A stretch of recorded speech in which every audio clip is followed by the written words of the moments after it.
Neon lights are shining, heavy breathing fills the air, the audience holds their breath. On the one side, Jean-Claude Van Damme, the master of explosive kicks. On the other, Steven Seagal, the master of Aikido and hand-to-hand combat. But if these two faced in a real fight, who would win? Today we analyze everything, from physical strength to fighting skills, from speed to battlefield experience. Can anyone really predict this battle?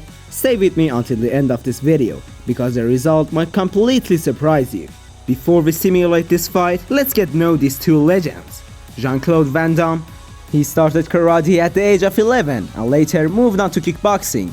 He became a champion in martial arts competition and then rose to stardom with movies like Kickboxer and Universal Soldier. On the other hand, Steven Seagal, the undefeated master of joint locks, the first American to open an Aikido dojo in Japan.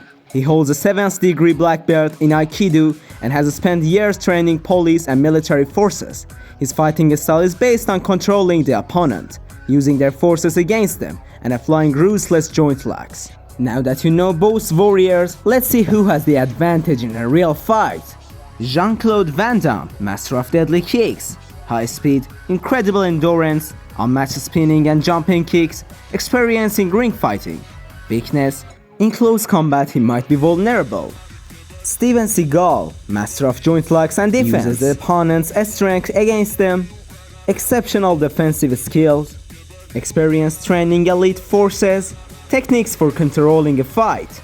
Weakness: his movements are slower compared to heavy strikes. But did you know that these two almost fought in real life? Yes, in 90s at a party at Sylvester Stallone's house, Jean-Claude Van Damme and Steven Seagal had heated argument. Van Damme, upset by Seagal's jokes about him, challenged him to a fight. But in a shocking turn of events, Seagal walked away and refused to fight.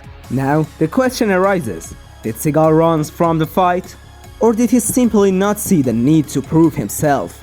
Simulation the fight. Who wins? Round 1. Van Damme pressures Seagal with fast kicks.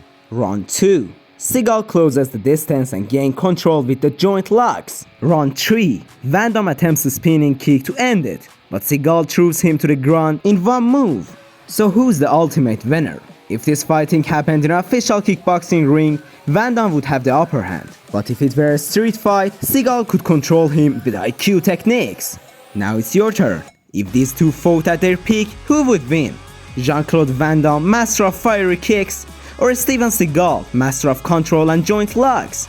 Write your opinion in the comments and tell me how you think the fight would end.